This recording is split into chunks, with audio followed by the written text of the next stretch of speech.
తులసీదాసు రామాయణం చెప్పుకుంటున్నాం మనము.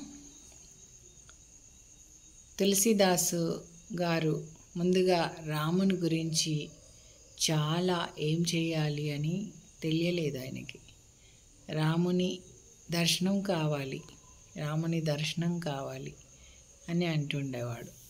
అప్పుడు ఎవరో చెప్తారు, రాముని దర్శనం కావాలంటే ముందుగా ఆంజనేయ స్వామిని పూజ చేస్తే ఆయన ఈజీగా అంటే త్వరగా రాముని దర్శనం ఇస్తారు అని.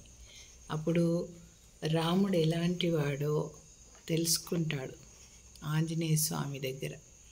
నా రాముడు ఎలాంటి వాడంటే అని ఇవన్నీ చెప్తారన్నమాట. స్మిత పూర్వాభిభాషి, మృదుభాషి, పూర్వభాషి, సత్యభాషి, హితభాషి, మితభాషి, ఉచ్యమానోపి వర్షం నోత్తరం ప్రతిపద్యతే, నిత్యం ప్రశాంతాత్మ, వృద్ధానాం పరిపూజక, బహుశ్రుతానాం వృద్ధానాం బ్రాహ్మణానాం ఉపాసిత. ఇలా ఇన్ని రకాలుగా రాముడు ఉంటుండే. సకల గుణాభిరాముడు రాముడు.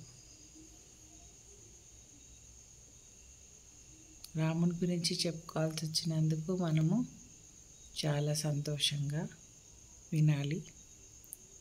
ఈ నవరాత్రి ఉత్సవాలలో వింటే ఇంకా మంచిది.